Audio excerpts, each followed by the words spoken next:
Hello दोस्तों, मैं शिवानी सिंह। स्वागत है आप सबका मेरे यूट्यूब चैनल शिक्षा विद साशा पर। एंशिएंट हिस्ट्री हम पढ़ रहे थे, यानी कि प्राचीन इतिहास। प्राचीन इतिहास में हमने एक वीडियो पाषाण काल का कवर कर लिया है, देख लिया है, अच्छे से पढ़ लिया है। आज हम पढ़ेंगे सिंधु घाटी सभ्यता। सिंधु घाटी सभ्यता पढ़ने से पहले मैं आपको थोड़ा सा बैकअप दे दूँ कि सिंधु घाटी सभ्यता जो हमने कल डिवाइडेशन सीखा था, यानी क्लासिफिकेशन ऑफ हिस्ट्री जो हम कल देख चुके हैं कल के वीडियो में, उसमें हमने क्या देखा था कि जो हमारी एंशिएंट हिस्ट्री थी, एंशिएंट हिस्ट्री, उसमें सिंधु घाटी सभ्यता कहाँ पर था। आई होप आपने पहला वीडियो देखा है। नहीं देखा है तो पहले वीडियो का जो है लिंक है मैं इस वीडियो के डिस्क्रिप्शन में डाल दूंगी, आप उसको ज़रूर देख लीजिएगा। उससे क्या होगा कि एक कनेक्शन बना रहेगा, क्योंकि हिस्ट्री को मैंने एकदम बेस से स्टार्ट किया है, यानी कि सबसे शुरुआत से उठाया है। बिगिनर्स के लिए बेस्ट होने वाली है ये प्लेलिस्ट। तो ठीक है, आप पहला वीडियो देख लें, आप ये वीडियो देखें और आगे आने वाली वीडियोस देखते रहें। और हाँ, अगर पसंद आए तो लाइक और सब्सक्राइब करना ना भूलें, ठीक है। एंशिएंट हिस्ट्री में क्या देखते हैं हम कि प्री, प्रोटो और हिस्टोरिक पीरियड। हिंदी नहीं लिख रही हूँ मैं। Pre historic period, proto historic period और हिस्टोरिक पीरियड, यानी कि आद्य ऐतिहासिक काल, प्रागैतिहासिक काल लिखूंगी नहीं, प्रागैतिहासिक काल, आद्य ऐतिहासिक काल और ऐतिहासिक काल। क्या एंशिएंट हिस्ट्री को हमने डिवाइड किया, ये सारी चीज़ें हम पहली क्लास में डिस्कस कर चुके हैं, ठीक है। एंशिएंट हिस्ट्री को हमने डिवाइड किया प्रागैतिहासिक काल, आद्य ऐतिहासिक काल और ऐतिहासिक काल में। प्रागैतिहासिक काल में हमने वो चीज़ें देखी कि जिनके बारे में हमें पढ़ने के लिए कुछ नहीं है, ना कोई बताने वाला है। सिर्फ हमारे पास इकलौती चीज़ क्या है, आर्कियोलॉजिकल फैक्ट्स है, यानी कि जो हमें खुदाई के दौरान जो चीज़ें मिली, बस उतनी ही साक्ष्य हैं पढ़ने और समझने के लिए कि खुद ही पढ़ो समझो, खुद ही जो मानना है मानो। मतलब हमारे पास कोई लिखित प्रमाण नहीं है, ठीक है। उसको हमने पाषाण काल देखा। उसमें हमने क्या देखा? पाषाण काल देखा, जो कि हम पहले वीडियो में डिस्कस कर चुके हैं। इस वीडियो में क्या देखेंगे? प्रोटो हिस्टोरिक पीरियड, यानी आद्य ऐतिहासिक काल, यानी कि वो काल जिसमें हमारे पास पढ़ने के लिए भी है, हमारे पास आर्कियोलॉजिकल फैक्ट्स भी हैं, ठीक है। यानी कि हमको खुदाई में पूरा का पूरा नगर मिला है, अभी हम आगे देखेंगे। हमारे पास पढ़ने के लिए इनकी एक लिपि भी है, हमारे पास पढ़ने के लिए भी बहुत कुछ इन्होंने दिया है, लेकिन हम पढ़ ही नहीं पाए, ठीक है। लेकिन हम इनकी भाषा समझ ही नहीं पाए, यानी कि यहाँ पर पढ़ने के लिए नहीं था, यहाँ पर पढ़ने के लिए है, लेकिन हम पढ़ नहीं पा रहे हैं। आगे हम देखेंगे हिस्टोरिक में हम वो चीज़ें पढ़ते हैं, उन चीज़ों को क्लासीफाई करके रखा है जिनके बारे में हमने मतलब हमको साक्ष्य तो मिलते ही हैं, साथ में हमको पढ़ने के लिए भी बहुत कुछ मिलता है, यानी कि लिखित प्रमाण भी इनके पास मिला है और हम उनको पढ़ भी पाए हैं। यहाँ पर हम पढ़ नहीं पा रहे हैं, ठीक है, पढ़ नहीं पा रहे हैं। तो ऐसी कैटेगरी में हम सिंधु घाटी सभ्यता को रखे हैं, ठीक है। और सिंधु घाटी सभ्यता को आज हम अच्छे से डिटेल में पढ़ेंगे, ठीक है। अब क्या है सिंधु घाटी सभ्यता? सबसे पहले यही क्वेश्चन आ गया ना कि सिंधु घाटी सभ्यता क्या है, इसकी इंपॉर्टेंस क्या है। तो मैं आपको बता दूंगी कि हर बच्चा जब वो बच्चा रहा होगा, ठीक है, हर बच्चा जब वो छोटा रहा होगा, कहने का मतलब 6-7, मतलब बच्चे तो स्टूडेंट तो हम हमेशा ही रहते हैं ना, जब तक मतलब अगर एक स्टूडेंट की लाइफ कभी ख़त्म नहीं होती, अगर वो सीखना चाहे सारी ज़िंदगी उसके लिए कम है, वो हमेशा एक स्टूडेंट ही रहता है। और अगर एक स्टूडेंट बनकर रहे तो ही उसके लिए अच्छा होता है, ठीक है। अगर वो बड़ा बन जाए, सीखने की अपना इच्छा ख़त्म कर दे, तो फिर मतलब उसका जीवन का कोई मतलब नहीं रह जाता। कहने का मतलब है कि जब हम बच्चे थे तो 6-7 स्टैंडर्ड में इंडस वैली सिविलाइजेशन, हड़प्पा की सभ्यता, कोई बच्चा झूठ नहीं बोलेगा कि उसकी चैप्टर में, उसकी बुक में ये चैप्टर ना रहा हो, ठीक है। लेकिन तब हम समझ नहीं पाए थे और ना ही समझने की उतनी क्षमता थी, ठीक है। तो तब हम समझ नहीं पाए थे और आज समझे बिना कहीं जाएंगे नहीं, ठीक है। ये टॉपिक पूरा ही कवर करेंगे। क्या है सिंधु घाटी सभ्यता?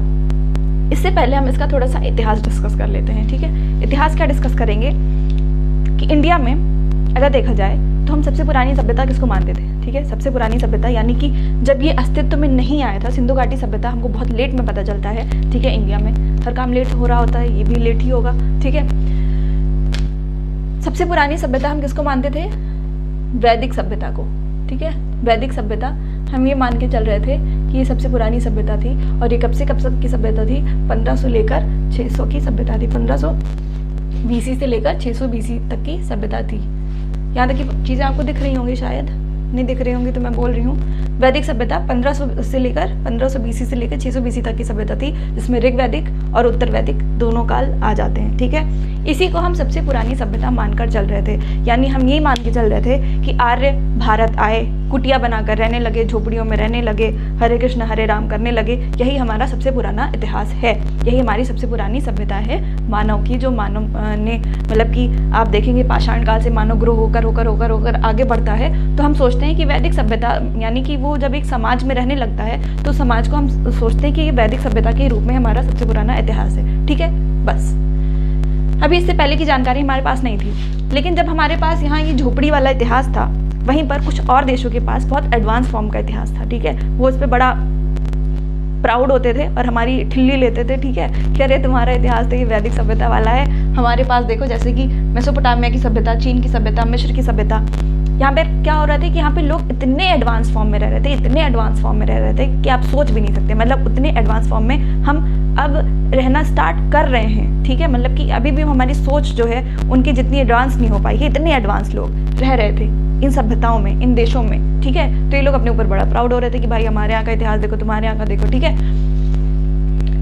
अभी क्या हुआ कि हमारे यहाँ सभ्यता थी तो, लेकिन हम इसे खोज नहीं पाए थे, ठीक है। तो ये सारी चीज़ें आप भूल जाओ, अभी हम हिस्ट्री पर आते हैं, ठीक है। तो हमने क्या बात की कि हम अभी तक वैदिक काल को अपनी सबसे पुरानी सभ्यता मानते हुए चल रहे थे। दूसरे देश वाले हमारी हंसी ले रहे थे, ठीक है, कि इनके यहाँ झोपड़ी वाला इतिहास ही सबसे पुराना है। ये सब सिर्फ समझने के फैक्ट हैं। आप इसको वैदिक काल जो है बहुत अच्छा काल है, ठीक है, बहुत इतिहास में इसकी एक अलग भूमिका है। ये सब समझने के लिए है कि आप एक स्टोरी की जैसे कैसे इसको हंसी की तरह, आप एक कहानी की तरह इसको याद रख सकें, ठीक है। तो देखते हैं कि 1826 का दौर था। किसका दौर था? सब बोलेंगे 1826 का दौर था। और कौन थे? नाम था चार्ल्स मैसन, ठीक है, चार्ल्स मैसन साहब, ठीक है, एक ब्रिटिश अधिकारी थे। इनको कुछ मोहरें मिलती हैं जो कि इनको लगता है देख के कुछ तो गड़बड़ है, मतलब इसमें कुछ तो बात है। लेकिन इंडिया में क्या होता है कि जो कोई समझदारी की बात कर रहा हो ना, तो उसकी बात एक बार में कोई सुनने वाला नहीं है यहाँ पर, ठीक है। एक बार में तो भगा ही देंगे तुमको कि जाना लेके जा अपनी मोहरे, हमको नहीं जानना क्या फालतू है, बकवास कर रहा है, ठीक है। तो इनकी बात भी कहने का मतलब किसी ने नहीं सुनी। तो यहाँ से क्वेश्चन ये बनता है कि सर्वप्रथम इस सभ्यता की ओर ध्यान किसने कराया? तो ध्यान किसने कराया? चार्ल्स मैसन ने, ठीक है। एक बार मैं चेक कर लूँ वीडियो बन रहा है कि ऑफ हो गया, ठीक है, परफेक्ट। इस सभ्यता के बारे में ध्यान सबसे पहले किसने कराया? चार्ल्स मैसन ने। लेकिन इनकी बात किसी ने सुनी नहीं। टाइम गुजर गया, क्या आया? 1853 का दौर आया। 1853 से 1856 बच्चा जानता है इस दौर में क्या हो रहा था। इस दौर में बन रही थी रेलवे लाइन, ठीक है, बन रही थी रेलवे लाइन। कहाँ से? कराची से लाहौर। कराची से लाहौर रेलवे पटरियां बिछ रही थी। क्या दौर था? 1853 से 1856 का दौर था। और ठेकेदार कौन थे? ठेकेदार थे बर्टन बंधु, बर्टन ब्रदर्स। यानी कोई शख्स बर्टन रहा होगा, उसका भाई रहा होगा, तो हमने बोल दिया बर्टन ब्रदर्स यानी बर्टन बंधु, ठीक है। बर्टन बंधु ठेकेदार थे। इन्होंने जिन मजदूरों को काम दिया हुआ था, मजदूर क्या कर रहे थे? कुछ दूर जा रहे थे और थोड़ी दूर से जाके कुछ ईंटें वीटें लेके आ रहे थे और अपना काम कर रहे थे। बर्टन बंधु का अचानक से ध्यान पड़ा और इन्होंने देखा कि अरे इतनी बढ़िया ईंटें। तो ये इन्होंने पूछा मजदूरों से कि भाई इतनी बढ़िया ईंटें तुम लेकर आ रहे हो, ये हमने तो तुम्हें दी नहीं, यानी ब्रिटिश गवर्नमेंट ने तुम्हें प्रोवाइड कराई नहीं, ठीक है, तुम खुद बना नहीं सकते, इतना टैलेंट तुम्हारे अंदर है नहीं, ये कहाँ से आई हैं? तो मजदूर ने बोला भाई हमको क्या मतलब, हमारी रोजी रोटी का सवाल है, हम वहाँ पे पड़ी हुई हैं, खुदाई में निकल रही हैं, हम लेके आ रहे हैं, अपना काम चला रहे हैं। बर्टन बंधु को चैन नहीं आता है, सोचते हैं कि कुछ तो बात है, ठीक है, कुछ तो बात है। ये भागते जाते हैं, किसके पास जाते हैं? कनिंघम के पास जाते हैं। कनिंघम के पास जाते हैं, इनको बड़ा इंटरेस्ट होता है आर्कियोलॉजिकल चीज़ों में, ठीक है। कनिंघम के पास जाते हैं। कनिंघम कौन थे? ब्रिटिश आर्मी ऑफिसर थे, एक ब्रिटिश आर्मी ऑफिसर थे। कनिंघम के पास बर्टन बंधु जाते हैं, सारी चीज़ें बताते हैं। तो ये अपने इंटरेस्ट के चलते क्या कर देते हैं? 1861 में, देखो ये प्रोसेस हम एक साथ पढ़ तो रहे हैं, लेकिन ये प्रोसेस बहुत लंबा है। ध्यान किसने कराया? 1826 में चार्ल्स मैसन ने। 1853 से 1856 का टाइम लग गया इनको ईंटे वाली खबर कनिंघम को देते और कनिंघम को 1856 से 1861 का टाइम लग गया क्या करने में? अपने इंटरेस्ट के चलते इन्होंने क्या कर दिया ASI की स्थापना कर दी। ASI क्या था? Archaeological survey of India. क्या? आर्कियोलॉजिकल सर्वे ऑफ इंडिया, भारतीय पुरातत्व विभाग। यानी कि इससे पहले कोई भी हमारे देश में पुरातत्व विभाग नहीं था, ठीक है।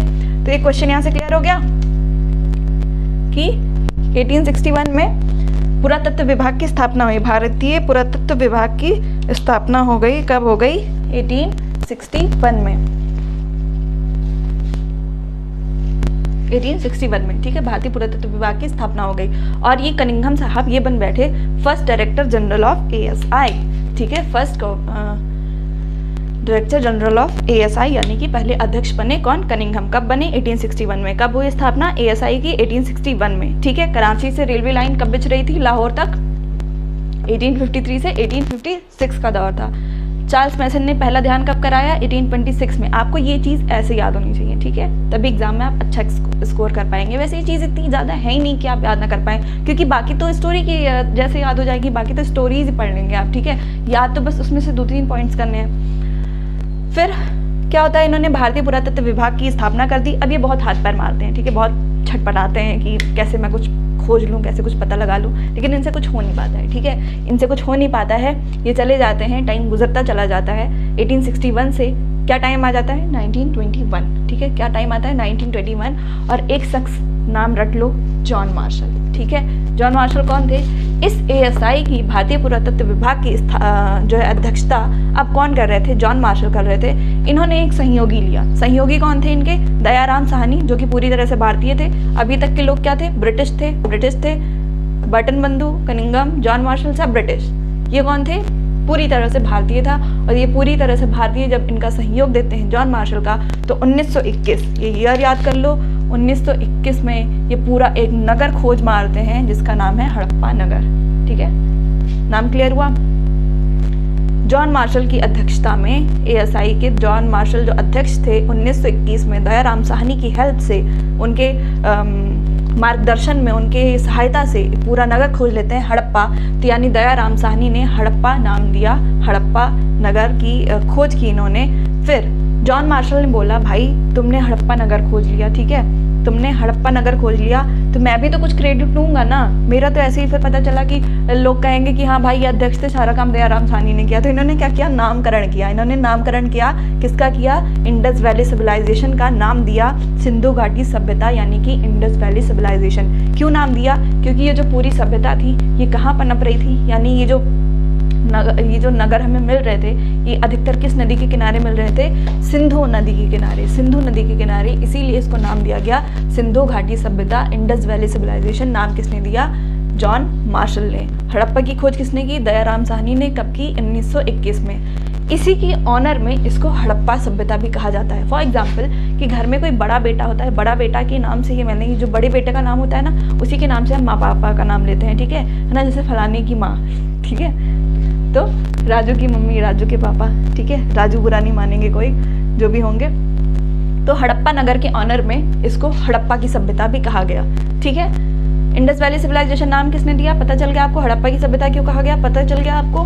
अभी इसके बहुत ढेर सारे नाम होंगे और सारे नाम हम इसी क्लास में क्लियर करके जाएंगे कि क्यों उनका नाम ऐसा है, ठीक है, बहुत ढेर सारे नाम है। फिर हम देखते हैं इतिहास इनका पूरा हो गया, यानी कि अब हमको पहला नगर मिल चुका है, यानी कि हमको हमारा हड़प्पा जो कि वो नगर है, वो एक नगर मिल चुका है। अब हम दूसरे नगरों की खोज करेंगे, यानी कि अब तो एक चीज़ तो हमें मिल ही गई ना। देखो सबसे मुश्किल क्या होता है? सबसे मुश्किल होता है कि शुरुआत करना, ठीक है, पहली चीज़ ढूंढना। जब पहली चीज़ मिल गई है तो दूसरी चीज़ ढूंढेंगे, यानी जब मोबाइल फ़ोन बन गया है तो फिर कंप्यूटर भी बना, फिर लैपटॉप भी बना, फिर दुनिया भर की चीज़ें बन रही हैं, ठीक है। सबसे मुश्किल क्या था? मोबाइल फ़ोन बनना, ठीक है। तो यानी सबसे मुश्किल क्या था? पहला नगर ढूंढना। पहला नगर ढूंढा जा चुका है तो आगे की चीज़ें तो होनी ही है। फिर आगे की चीज़ें हम अगली क्लास में देख रहे होंगे कि कौन सा नगर कब खोजा गया, किसके खोजकर्ता क्या थे, किस नगर की क्या स्पेशलिटी है। हम इसमें सिर्फ इंडस वैली सिविलाइजेशन के की पॉइंट्स, स्पेशल चीज़ें, क्यों उसको पढ़ना ज़रूरी है, इसका विस्तार कहाँ तक है, ये सारी चीज़ें देख रहे होंगे। तो हमने क्या देखा? इसका इतिहास देख लिया, इतिहास खत्म हो गया, ठीक है। अब हम आते हैं इसके की पॉइंट्स में। की पॉइंट्स के कहने का मतलब ये है कि हम, जैसे मैंने इसकी तारीफ़ों के पुल बांधे हैं कि मतलब हम वैदिक काल पे रो रहे थे कि हमारे सबसे पुराने इतिहास यही है, इन लोग के पास एडवांस सभ्यताएं थी। तो भाई क्या एडवांस थे ये लोग, ठीक है, ये भी तो जानना ज़रूरी है कि ऐसी क्या एडवांसमेंट थी इन लोग के पास जो ये इतने स्पेशल हो जाते हैं, जो एग्ज़ाम ओरिएंटेड क्वेश्चन इनसे भर के आते हैं, ठीक है, एग्ज़ाम स्पेशल टॉपिक बन जाता है ये। इसको पढ़ना इतना ज़रूरी क्यों है? आखिर ये लोग इतने क्या एडवांस थे भैया? तो इतने एडवांस ये थे, ठीक है, थे इतने एडवांस, और हम इसमें देखेंगे कि ये कैसे एडवांस थे। सबसे पहला, सबसे इम्पोर्टेंट टॉपिक, पॉइंट, इनका समाज जो था मात्र सत्तात्मक समाज था। आप समझ रहे हैं, इम्पोर्टेंट समझ रहे हैं? इनका समाज मात्र सत्तात्मक समाज था। मात्र सत्तात्मक समाज कहने का मतलब आप अभी की बात करो, अभी की बात, हमारा समाज कैसा है? हमारा समाज पितृसत्तात्मक समाज है, ठीक है। हमारा समाज पितृसत्तात्मक समाज है, यानी ऐसा समाज जहाँ पर पुरुष वर्ग को ज़्यादा वरीयता दी जाती है, महिलाओं को निम्न वर्ग में रखा जाता है, उनकी बातें कम सुनी जाती हैं। यानी किसी भी परिवार में, यानी अगर 4 लोग की फैमिली है तो उसमें हेड ऑफ द फैमिली किसको माना हमने? पुरुष को माना। चलो माना तो माना, बातें भी उसी की मान रहे हैं, ठीक है। मतलब महिलाओं की इच्छा का कोई सम्मान नहीं है। तो अभी तो हम ये बातें कर रहे हैं कि बेटी पढ़ाओ बेटी बचाओ, ये वो फलाना ढिमकाना, ठीक है। लेकिन ये लोग देखो, ये लोग इतने एडवांस हो चुके थे कि इनका जो समाज था वो मात्र सत्तात्मक था, यानी ये महिलाओं को ज़्यादा वरीयता देते थे, उनकी बात ज़्यादा सुनते थे, ठीक है, उनकी बात ज़्यादा सुनते थे। फिर आता है भाव चित्रात्मक। इनकी लिपि कैसी थी? भाव चित्रात्मक थी। भाव का मतलब भाव प्रकट करना, किसके माध्यम से? चित्र के माध्यम से। अब देखो इनकी जबरदस्त लिपि थी। जबरदस्त लिपि ऐसे थी कि पहले तो चलते थे राइट टू लेफ्ट, ठीक है, right to left. Second line में ये लेफ्ट टू राइट चलते थे, ठीक है। मतलब पहले इधर से इधर चले और फिर इधर से इधर चले। देख रहे हो कैसे लिख रहे हैं ये? पहले ऐसे लिखा उर्दू जैसे, फिर हिंदी जैसे, उर्दू जैसे फिर हिंदी जैसे, लेकिन इन्होंने लिखा नहीं, इन्होंने चित्र बनाए। तभी तो इनको हम आज तक पढ़ नहीं पाए, तभी तो हम इनको आधे ऐतिहासिक काल में पढ़ते हैं, यानी वो काल जिसके बारे में हमें पढ़ने के लिए तो बहुत कुछ है लेकिन पढ़ा नहीं जा सका। पढ़ने के लिए बहुत कुछ है लेकिन पढ़ा नहीं जा सका, इसीलिए क्योंकि इनकी लिपि भाव चित्रात्मक थी। यानी कि ये ऐसे कुछ भी चित्र बना देते थे, ये ऐसे ऐसे ऐसे ऐसे कुछ भी बना दिया। इसके कहने का मतलब तुम कौन है, इसके मतलब मैं कौन हूँ, इसके कहने का मतलब अरे तुम पागल हो, कुछ भी मतलब है। मतलब कि यहाँ पे अगर इस चित्र का मतलब ये निकल रहा है तो वहाँ पे उस चित्र का मतलब, इसी चित्र का मतलब कुछ दूसरा निकल रहा है, इसीलिए इसको आज तक पढ़ा नहीं जा सका है। बहुत सारे जानकार आज तक कोशिश कर रहे हैं और अच्छा होगा कि ये कोशिश सफल हो, लेकिन अभी तक नहीं हो पाई, ठीक है। भाव चित्रात्मक लिपि रही है इनकी। ग्रिड पद्धति, सोचो ये लोग इतने एडवांस थे कि ग्रिड पद्धति में रहते थे। आप सोचो कि ग्रिड पद्धति है क्या, तो सोचो इससे पहले टॉपिक क्लियर हो जाना चाहिए कि ग्रिड पद्धति, मान लो ये कोई रोड है, ये कोई रोड है, ठीक है, और यहाँ पर ये कार है, मेरी सुंदर सुंदर कार। हाँ ठीक है, आप लोग की ड्राइंग बहुत अच्छी है, मेरी खराब है बस। ये कार जा रही है रोड से, ये हमारे घर हैं, छोटे छोटे बड़े बड़े। खैर इन भी छोटे घर तो नहीं थे, बहुत बढ़िया घर बना के रहते थे, एडवांस एकदम। अब सोचो ये लोग इतने एडवांस थे कि जो अपने घरों के दरवाजे थे ना, जो घरों के दरवाजे थे ना इनके, वो इधर ऐसे बाहर की ओर नहीं खुलते थे कि धार से खोल दिया बाहर की ओर, एक्सीडेंट हो गया। इनके पास गाड़ी घोड़ा था नहीं था, उससे मतलब नहीं है। ये अपने घरों के दरवाजे घरों के अंदर खोलते थे, अपने खिड़कियों के दरवाजे ऐसे रोड की तरफ नहीं खोलते थे, खिड़कियों के दरवाजे भी अंदर खोल रहे होते थे। सोचो ये कितने एडवांस थे, ठीक है। मतलब कि ऐसी सभ्यता आप देख रहे हैं कि हमने पाषाण काल पढ़ा था, ठीक है, आप देख रहे हैं कि हमने पाषाण काल पढ़ा था।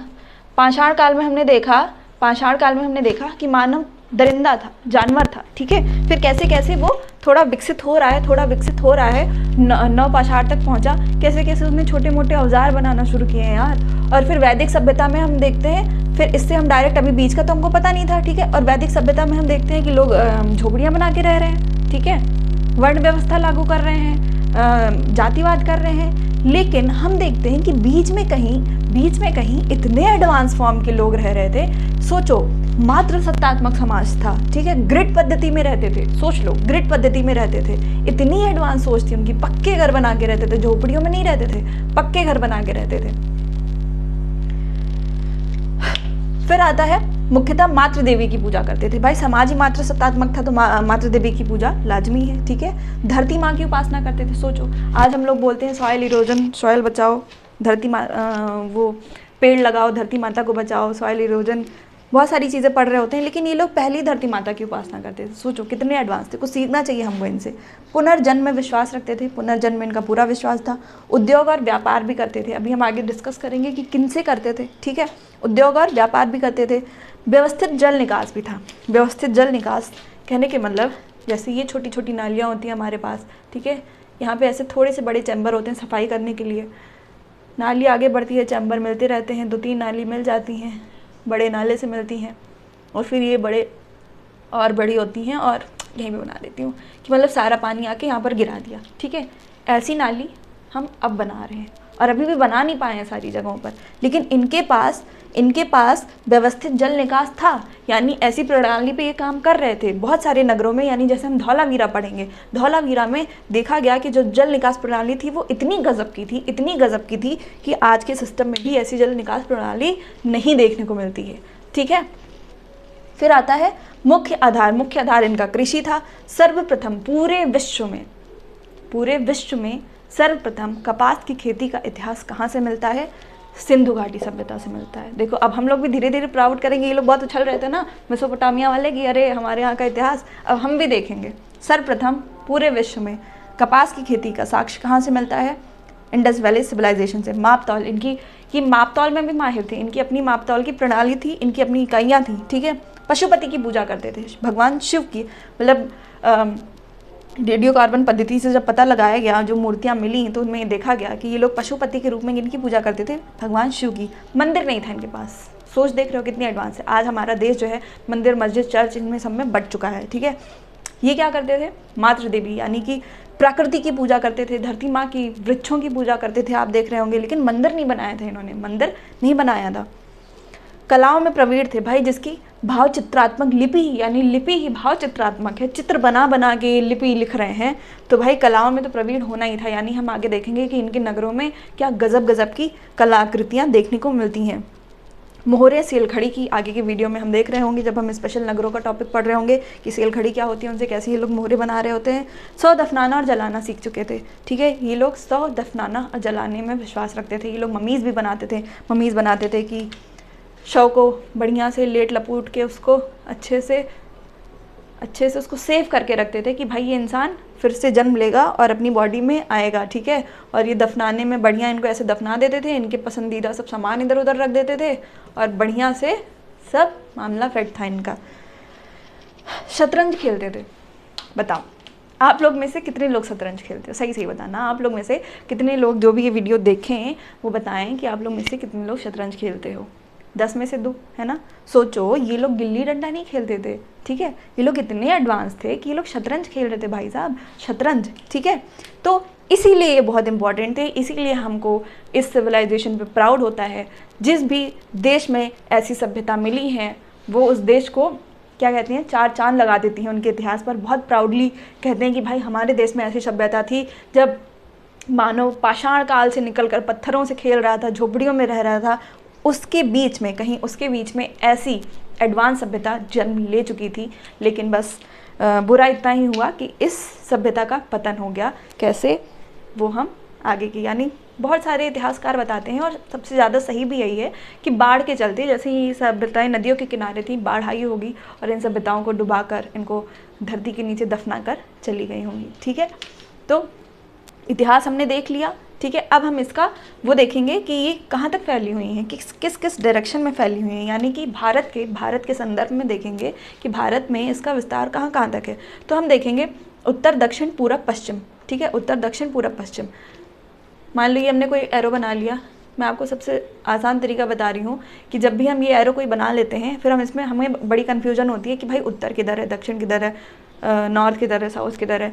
तो पहली बात तो आपको ये याद करना होगा कि उत्तर को नॉर्थ कहते हैं, ठीक है, दक्षिण को साउथ कहते हैं। तो ये सारी चीज़ें तो आपके ऊपर है। लेकिन जब भी आपको क्लासिफाइड करना हो, ऐसे आप कुछ भी प्लस जब बनाएं तो उसमें आप अगर आपको ये पता करना है कि उत्तर किधर लिखूं, दक्षिण किधर लिखूं, तो जो भी जिसको भी आप ऊपर माने, ऊ से ऊपर और ऊ से उत्तर। ठीक है, ऊ से ऊपर, ये ऊ है, ऊ से ऊपर, ऊ से उत्तर। तो यानी अगर आप इसको ऊपर मानते हैं तो यहाँ पे लिख दिया उत्तर, उत्तर के जस्ट नीचे क्या होता है, दक्षिण होता है। ठीक है, यहाँ पे माना ऊ से उत्तर, उत्तर के नीचे दक्षिण, ऊ से उत्तर, उत्तर के नीचे दक्षिण, यानी जिसको भी उत्तर मानो उसके नीचे दक्षिण, और इधर पूरब, इधर पश्चिम, इधर पूरब, इधर पश्चिम। ठीक है, इधर पूरब, उधर पश्चिम। आई थिंक आपको ये हेल्प करेगा। ठीक है, तो उत्तर दक्षिण पूरब पश्चिम। ठीक है, तो सबसे पूरब सबसे पूरब में हमें क्या मिला, यानी सबसे उत्तरी छोर पर हमको कौन सा नगर मिलता है, मांडा। मांडा नगर किस नदी के किनारे है, जैसे मैंने आपको बताया ये जो पूरी सभ्यता थी किसी न किसी नदी के किनारे बसी हुई थी। सिंधु घाटी नदी के किनारे इसलिए नाम किया गया क्योंकि जो मैक्सिमम सभ्यता थी, जो मैक्सिमम नगर हमें मिले थे वो कहाँ, सिंधु घाटी नदी के किनारे मिले थे, इसीलिए इसका नाम पड़ा सिंधु घाटी सभ्यता। लेकिन ऐसा नहीं है कि ये और नदियों के किनारे नहीं थे, बहुत सारी सहायक नदी थी, ट्रिब्यूटरीज थी, जिनके किनारे भी ये सारे नगर मिले हैं। तो हम देखते हैं कि सबसे उत्तर यानी भारत, अगर हम ये भारत बनाते हैं, बन जाना भाई, बेइज्जती ना होए, ये भारत मान लो बनाया हमने,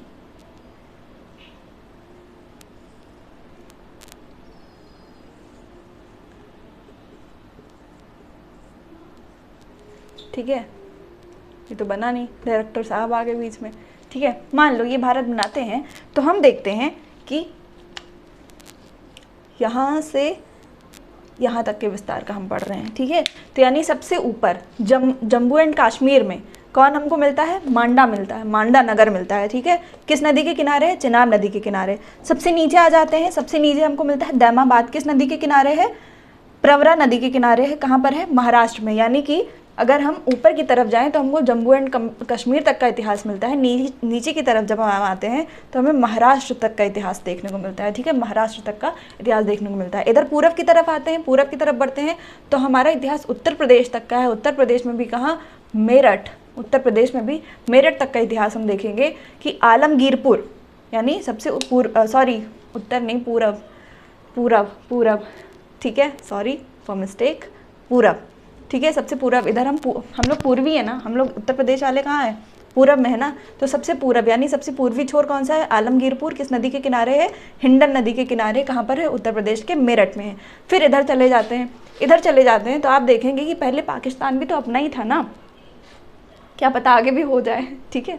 तो पहले पाकिस्तान भी तो अपना ही था, तो जब पाकिस्तान अपना था तो यानी ये सुत कांगेडोर कहाँ पर था, ये आज के पाकिस्तान में मौजूद है, आज के पाकिस्तान और तब के भारत में मौजूद था, अब के पाकिस्तान में यानी बलूचिस्तान में है। सबसे पश्चिमी छोर है सुत कांगेडोर सबसे पश्चिमी छोर है जो कि आज के पाकिस्तान में यानी बलूचिस्तान में मौजूद है। किस नदी के किनारे, दाश्क नदी के किनारे। आपको पता है कि जब ये सभ्यताएं खोजी जा रही थी तो ये कुछ ऐसा आकार ले रही थी, ये कुछ किससे बनाऊँ, ये कुछ ऐसा आकार ले रही थी, यानी कि ऐसे सभ्यताएं मिल रही थी, जो भी नगर मिल रहे थे ऐसे नगर मिल रहे थे, यानी कि ऐसे और ऐसे मिल रहे थे। तो हम देख रहे थे कि ये जो सभ्यता थी यानी कि त्रिभुजीय सभ्यता बन रही थी, लेकिन बाद में जब ये यूपी की तरफ, इधर हमारे पूर्वी भारत की तरफ बढ़ने लगा तो हमको पता चला नहीं, ये चतुर्भुज सभ्यता है, ठीक है, यानी ये चारों दिशाओं में फैली हुई थी। सोचो ये लोग कितने एडवांस थे भैया, कितने एडवांस थे।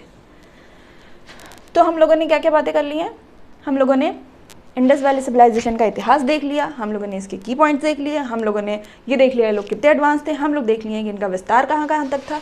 अब देख लेते हैं कि जैसा मैंने टॉपिक के पहले ही बताया कि हमारे देश में तो सिंधु घाटी सभ्यता का बाद में पता चला, लेकिन बहुत सारे देशों में और भी सभ्यताएं पनप रही थी इसी टाइम पर और उनका पता लग चुका था।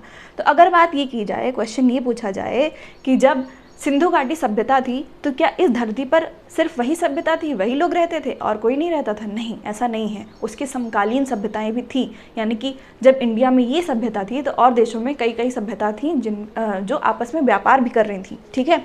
तो इनके समकालीन सभ्यता, अगर क्वेश्चन आए कि सिंधु घाटी सभ्यता की समकालीन सभ्यता कौन कौन सी थी, तो मेसोपोटामिया की सभ्यता कहाँ थी? दजला और फरात नदी के किनारे बसी थी। दजला और फरात नदी, थक गई मैं, दजला और फरात नदी के किनारे मेसोपोटामिया की सभ्यता बसी थी। चीन की सभ्यता भी थी, हांगहो नदी के किनारे, जिसको येलो रिवर भी कहते हैं, हांगहो नदी के किनारे बसी थी। मिस्र की सभ्यता भी इसी के समकालीन सभ्यता थी, जो कि नील नदी के किनारे बसी हुई थी, ठीक है। अब यहाँ से एक और आपको मैं बता दूँ कि जो मेसोपोटामिया है ना, ये जो है, ये हमारी सिंधु घाटी सभ्यता को किसकी सभ्यता बोलता था? मेलुहा की सभ्यता बोलता था। इधर लिखती हूँ,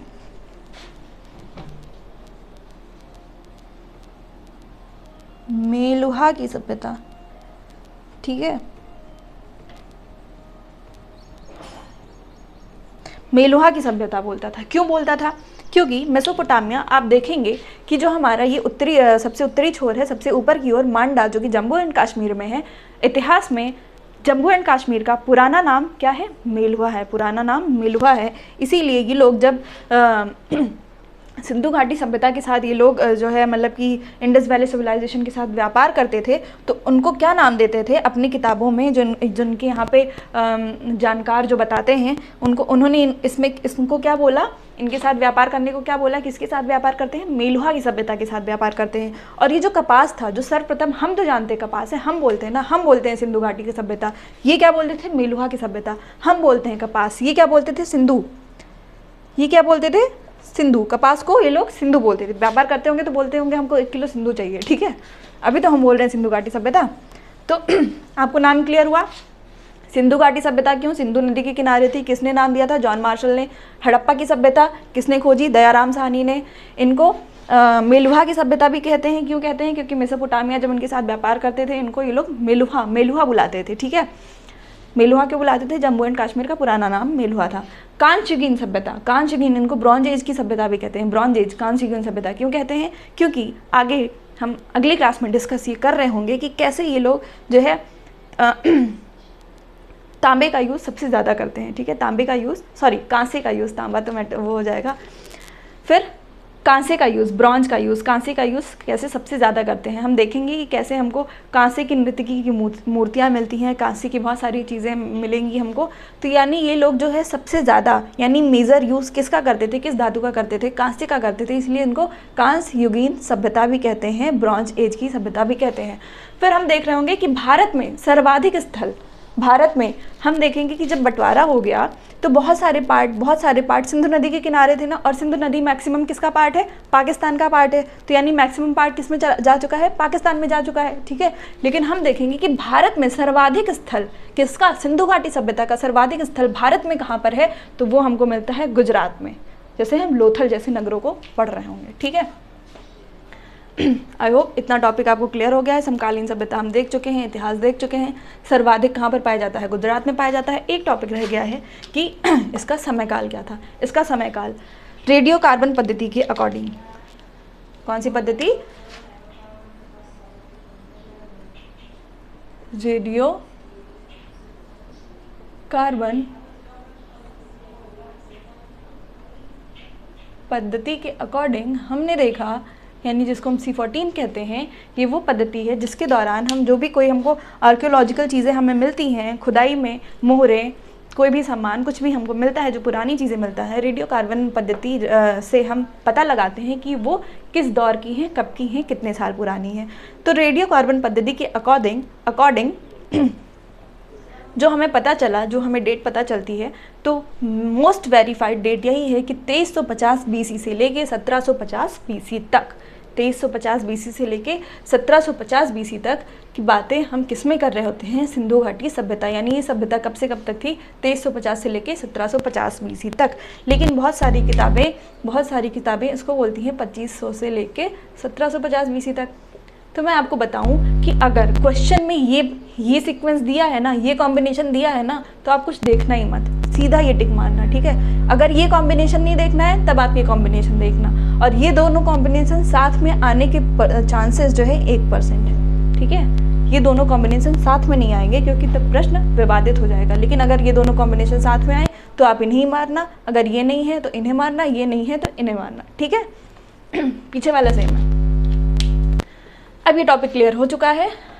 आप देख रहे हैं कि हमने जो एंशिएंट हिस्ट्री को पढ़ने का बीड़ा उठाया है, ठीक है, उसको ख़त्म करने का बीड़ा उठाया है, उसमें हम एक क्लास पाषाण काल की लगा चुके हैं एंशिएंट हिस्ट्री में। सबसे पहले हमने एंशिएंट हिस्ट्री पढ़ना स्टार्ट किया था।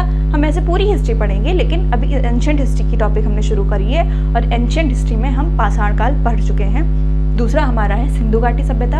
अभी तीसरा लेक्चर आएगा सिंधु घाटी सभ्यता। देखो हमने इसका इतिहास पढ़ा ना, अभी हम सिंधु घाटी सभ्यता के परिप्रेक्ष्य में उनके नगरों के बारे में पढ़ रहे होंगे कि जैसे कौन से नगर की क्या स्पेशलिटी है। जैसे हम पढ़ रहे होंगे कि कहाँ विशाल स्नानागार मिला, कहाँ विशाल अन्नागार मिला, कहाँ पर सबसे ऊंची दीवार मिली, कहाँ पर हमको घोड़े का अस्थि पंजर मिलता है, कहाँ पे हमको युगल समाधियाँ मिलती हैं। ऐसे हम देखेंगे कि जोड़े में 20-20 समाधियाँ लगी हुई हैं। तो ये सारी चीज़ें हम नेक्स्ट वीडियो में देख रहे होंगे, ठीक है। तो अगर आपको हमारा वीडियो और ये कंटेंट सब कुछ पसंद आ रहा है तो प्लीज़ चैनल को सब्सक्राइब करके जाएं, लाइक करके जाएं और एक कमेंट ज़रूर दे के जाएँ कि ये वीडियो कैसा लगा आपको और इस पर आपको आगे वीडियोस चाहिए या नहीं। खैर नहीं भी चाहिए तो भी मैं बनाऊँगी, ठीक है। Thank you.